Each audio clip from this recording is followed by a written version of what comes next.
That's James's salad. It's a Cheez-It crouton salad. It's kind of a Mexican sort of thing-ish. And pumpkin with some parsley and asparagus, some black grapes. We're talking about the Wizard of Oz group again with Ulysses S. Grant. And, well, James is mostly going to talk about that today because I've been hogging the camera talking about this. And I just wanted to clear up, though. I forgot to bring this back to the library. The one is supposed to go back, The Wicked. Because a lot of people, 30-some people, have this on hold. And the thing I wanted to mention about my library, it was the camera cut off at one point when I was talking about where all of these came from. This one came from Vulcan, so the Thank you, Vulcan. Original Wizard of Oz movie. This was the most surprising one for me, anyway, was reading where this one came from. Granham Public Library. Granham's a pretty small place. Good place it used to be, at least, to gas up. But I wanted to mention that the reason that this came in from Granham is the Lethbridge Public Library has 0 copies of The Wizard of Oz. None.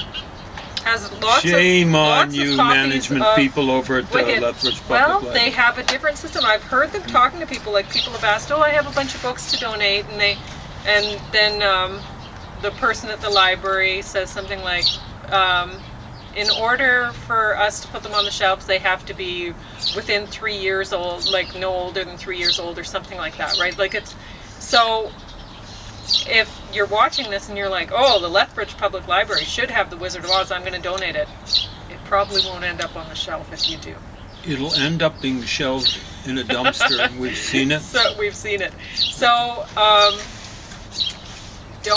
if you want to donate something that's older, something that's actually worth having in a public library, something that stood the test of time, then donate it to one of the smaller ones, like Granham, that's in the consortium. So then the people of Lethbridge can still access it, but it'll have to be shipped in because they don't put older things on the shelf. We're too civilized in a city of 100,000 They don't people. have this. They have lots of this, lots of Wicked, lots and lots. The Wiz, this came in from Sterling. Thank you, Sterling. I lived there 7 years of my life. And this one came in from Cardston, if I remember correctly. Yeah, Cardston, which is a wonderful library. I've actually visited their library, just wondering what it was like, and it's lovely. Well, that's amazing. They you mean like lots library. of books, or?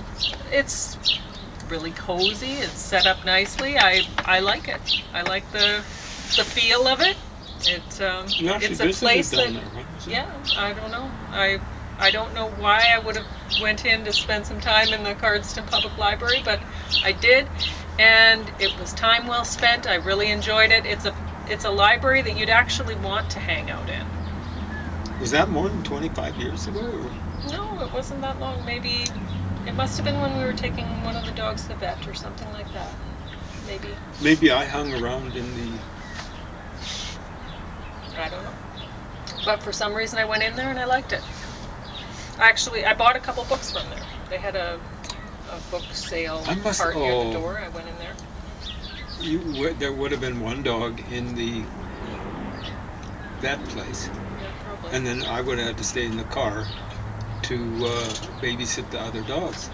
That's what happened. Yeah, and so I... Because I would remember being inside a library, For sure, you libraries like are kind of them. special. Yes. But I don't... Except for the Lethbridge Public Library. It's getting really hoserish. Well, are you listening, it's management? really not a library, but I'm still very thankful for it. I just think that there should... really, the people at the shelter should have their own computers with internet access. They shouldn't go to the library to use it. It should be they should have their own system. I realize that a lot of big centers, this is what they do. It's just like, okay, let's push all the people out of the shelter and off they go to the library. And it's like, okay, well, where does the public of Lethbridge, what library do they have? Where's their library gone? I guess we Public could go to library Cardston. shouldn't have drug Hang out deals there. being put, No. going down And they have to regularly have in the so many washrooms. security guards in there. They have to. It's insane. Because yeah, I mean, you we've got to have seen kids that in there. they've had to keep increasing the number because they were still having problems. It's ridiculous. Was one guy saying that at the computer terminals he kind of cleans everything off because he's found lice? Well, one guy was picking lice out and squishing them on the desk in front, and he was really bothered by it, watching this guy doing that. But, like there are old folks going to this place. What do you want them to catch disease or something like that? What's the point? Well, and children, really, I don't even know if they should have a children's library in that building anymore. They should have it just on the somewhere west else. side. They've got another branch on the west side. Because a lot of the time, like I've went into the children's washrooms. Sometimes when the washroom it's often packed up top with people washing their hair and doing whatever, just hanging out in the stalls. I don't know what they do in there. It's like a confessional.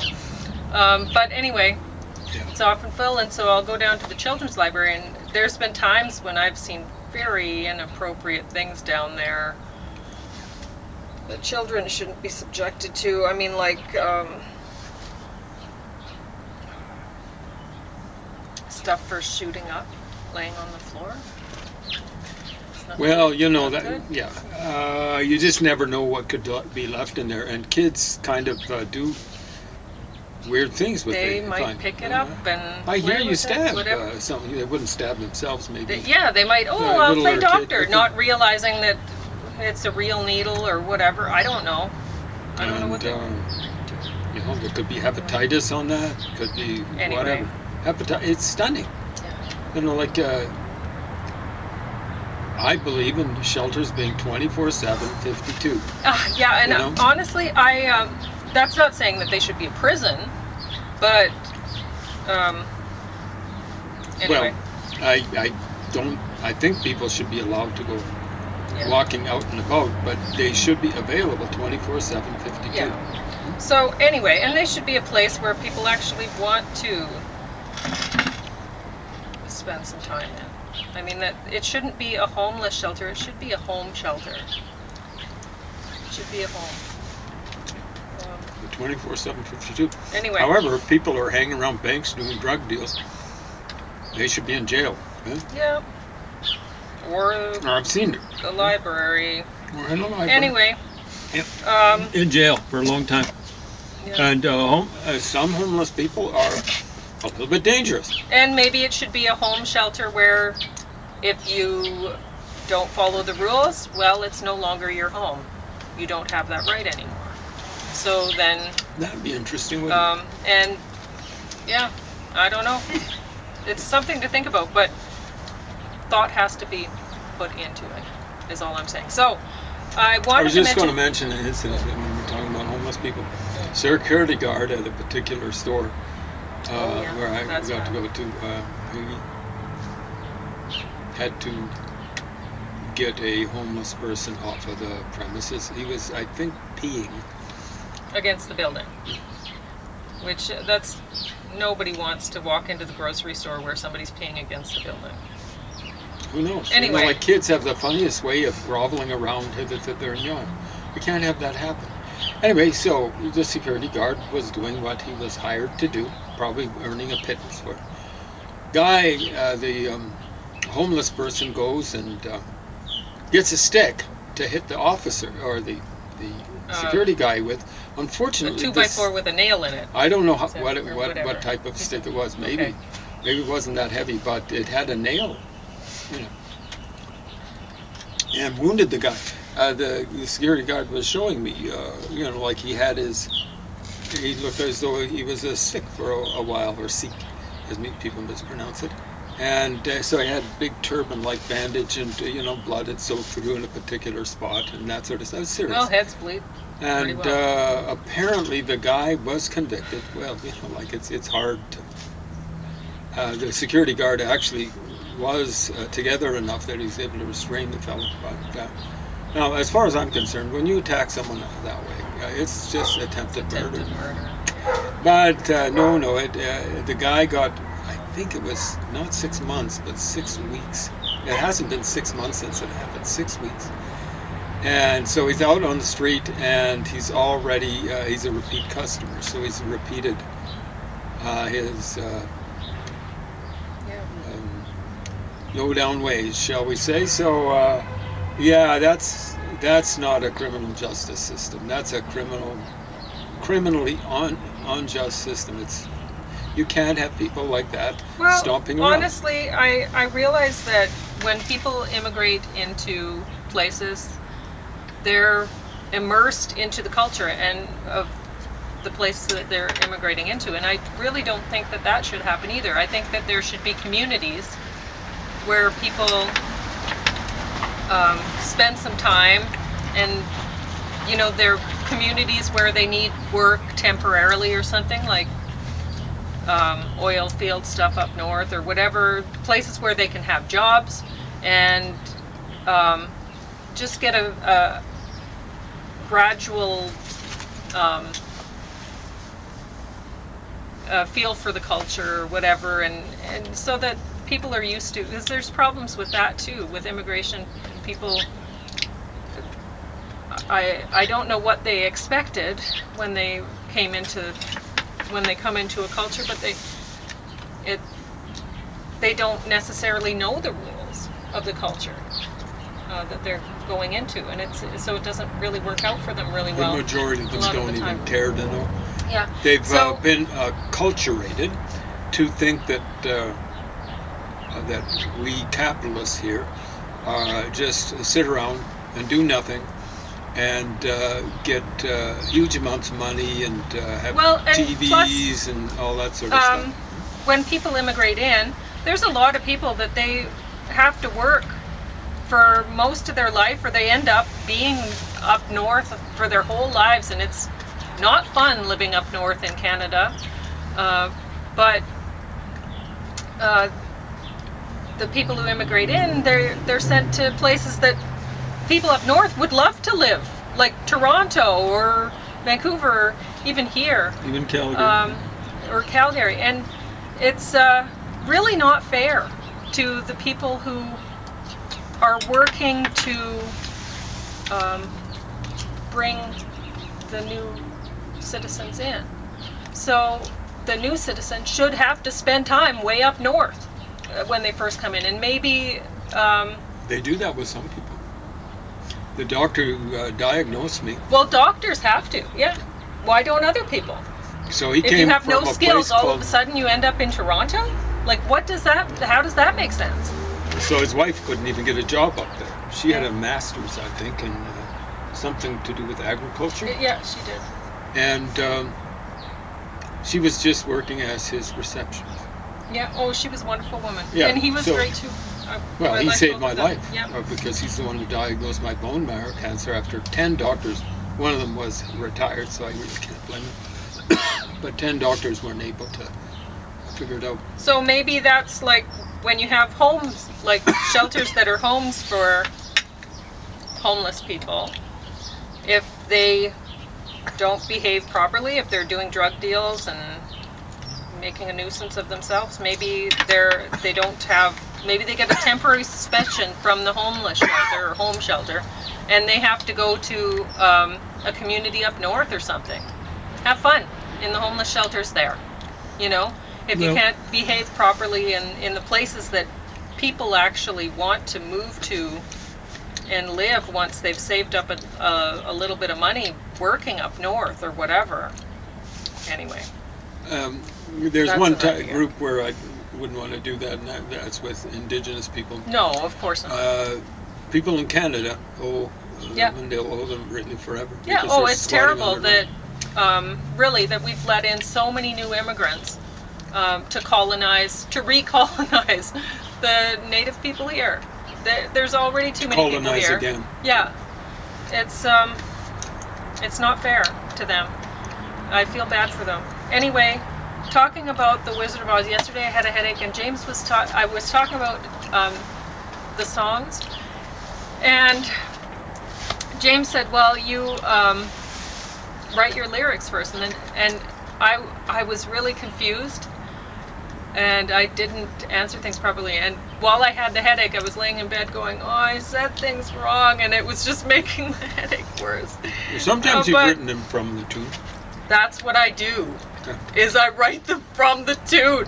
And James taught me to write the lyrics first and try to make a tune afterwards from that. And so that's what I've been working on for the past few years, is trying that. But honestly, my good tunes, my good songs are still when I go to bed at night and I say, please God and my angels, I want to wake up with a song in my heart. Please put a song in my heart. Then I wake up and I have a melody, and I have a few words. And it's like, when I'm waking up, it feels like my angels are like, wake up now, wake up, we've got it, you know? Like they've worked on it all night, and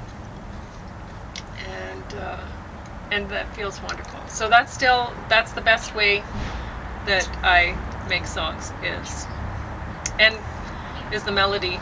It's first with a little bit of words to go, and then I have to fill it out, right? So how James has taught me has really helped me, because I can, before it had to be in my head, or I could record it, like I was on a walk and I recorded a little bit. I had a little bit of a poem, and I recorded it on the camera, because I have the camera with me while I'm walking, and I do that a lot.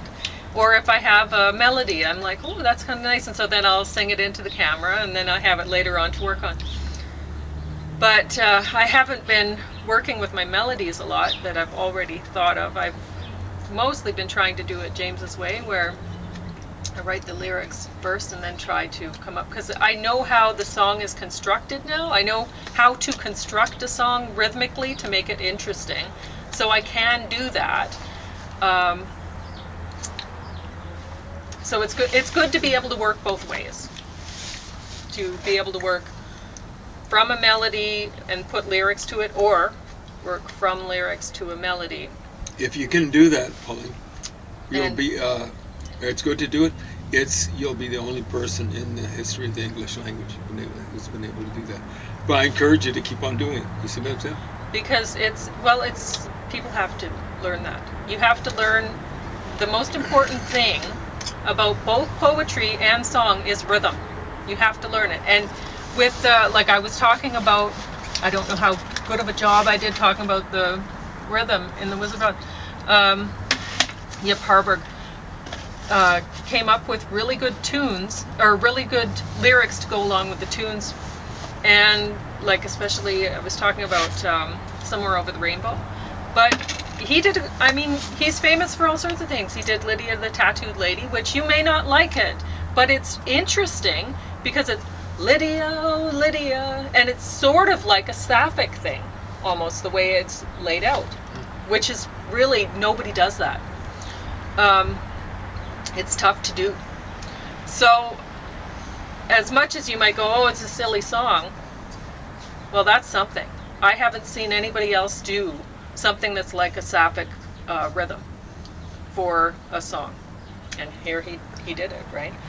And he did my favorite that he did. It's so beautiful. It's only a paper moon hanging over a muslin sea, but it wouldn't be make-believe if you believed in me. Without your love, it's a honky-tonk parade. Without your love, it's a something, something and a penny arcade. It's a Barnum and Bailey's world, just as phony as it can be. But it wouldn't be make-believe if you believed in me.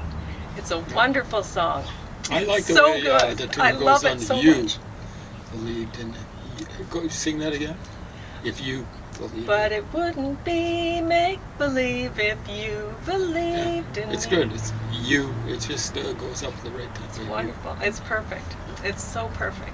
I think that's the best song he did. Without and who was question. that again? That's Yip Harburg.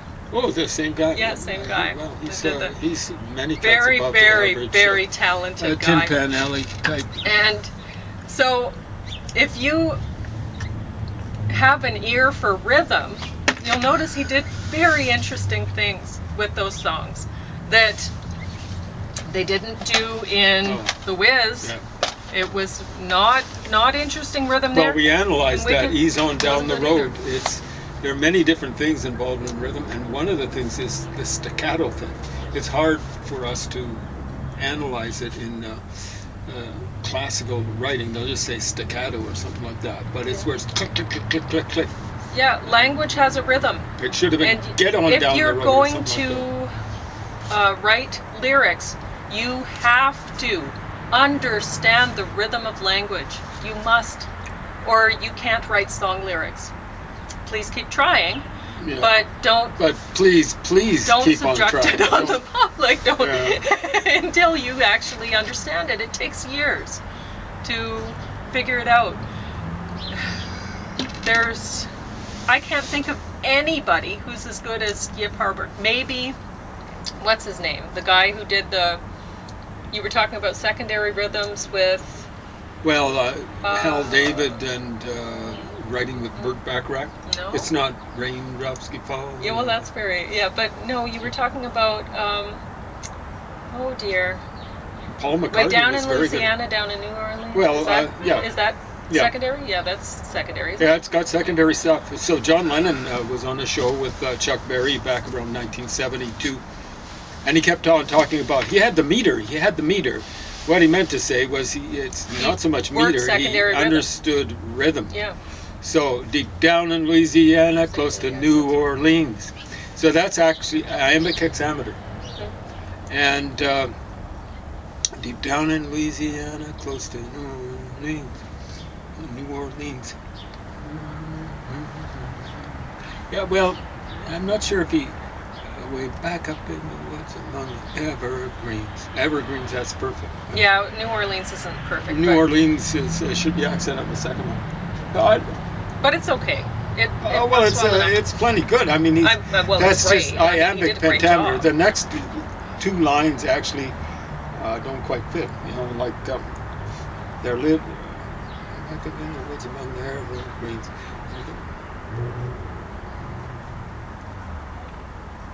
Anyway. How does it go? But anyway, another point, well, James is There lived thinking a of young that. boy named Johnny Be Good. Okay, so there lived a young boy, like he kind of loses the rhythm. So that's a too guy bad. who's Well, it's way tough. better than him is Paul McCartney. And I've mentioned yesterday, and I can mention it again and again and again. It's written using the pop conventions. And that was like 1965, I believe.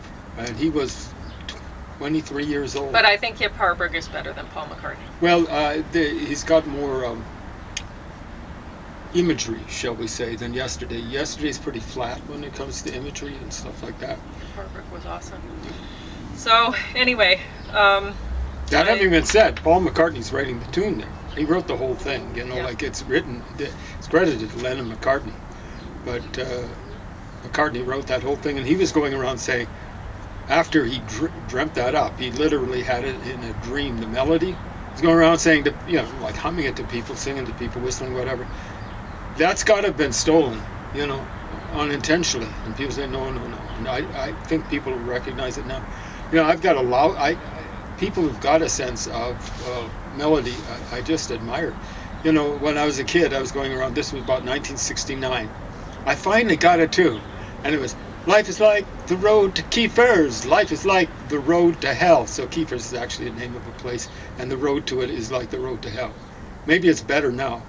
But, and then I'm going, this is about a couple of years later. I was going, I finally nailed it. And then I was going, took her out and tried to win her. Had a laugh and over dinner. You notice the same tune. Told her I would really like to see her again. Got the bill. And Rita paid it. So it's lovely to meet her made by Paul McCartney. yeah. What can you do?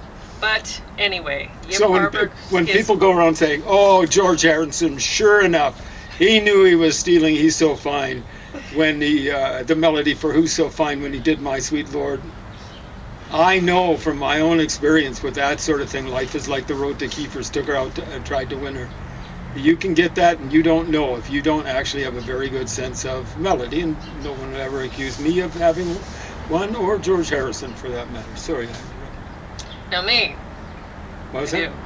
Yeah, she does. I have a great sense of melody, and I think that's why I come up with the tunes first naturally, because I'm walking along and I come up with a tune. I probably come up with 100 a day. I'm just do, and I don't understand how to write down music, so I don't do it. If I happen to have a camera with me, I can record my melody and work on it later or whatever. But anyway, I was going to talk about Paper Moon. The lyrics are memorable. The tune is memorable. Both the person who worked on the melody and the person, Yip Harburg, who wrote the lyrics, they did the job on that. You remember it. I've only heard that song once before. I remembered the tune. I remembered the lyrics pretty well. I forgot a little bit there. It doesn't But matter. that's pretty amazing when you've only actually heard the song once. So, and same thing with the songs in The Wizard of Oz. Heard them once and I remembered them. And I might forget a few lyrics, but honestly, I think I can figure them out. I don't think I'd forget them for long. Well, lyrics are harder to remember generally because tunes, like especially Tin Pan Alley, they're not through composed. They repeat the lines. Yeah. You can get a song with 3 verses, and it's going to get repeated 3 times, and there's actually repetition, usually within the lines. Like oftentimes the lines will only have have exactly the same rhythm as another line, but there'll be a slight change in melody. And please do that. Yeah, like Somewhere Over the Rainbow, it changes a little bit. Yeah, it does. And it's you have that repeated refrain of Somewhere Over the Rainbow, which is sort of like the French forms that where they have the repeated thing at the beginning of the line. No. I can't think of an example of what right now, but there are several. Douzaine, maybe? Does a douzaine do that? Sure. But actually, they have several French forms have repeated lines, sometimes several within a. Yeah, it can be the whole line, but it can be just the beginning of the line too, which I actually like more. And that's what they've done with Somewhere Over the Rainbow, basically. Yeah. It's anyway. That's kind of like a Tin Pan Alley convention. Paul McCartney was doing that when he did Yesterday. Oh, true. They like having the title in the first line, part of the first line or the whole first line, and then repeating the title at the end of each verse. So at the beginning and end of each verse. It's a great idea. It makes it So more that's memorable. what McCartney does. Yesterday, and then I believe in yesterday. But he kind of changes it suddenly, and so on and so forth. And then he goes, yesterday. I went and hogged the camera again. It doesn't matter. It's Man. Well, 28 seconds, James. Wrap her up. Check in. I mean, Ulysses S. Grant, it's not changing. The book's still here. And stuff like that. I've gone through it now 1.5 times, so you'll get the goods on it. And you got American haters are not going to like it. You Trump lovers are not going to like it either, because I'm going to be comparing them with Donald Trump as a traitor. All right.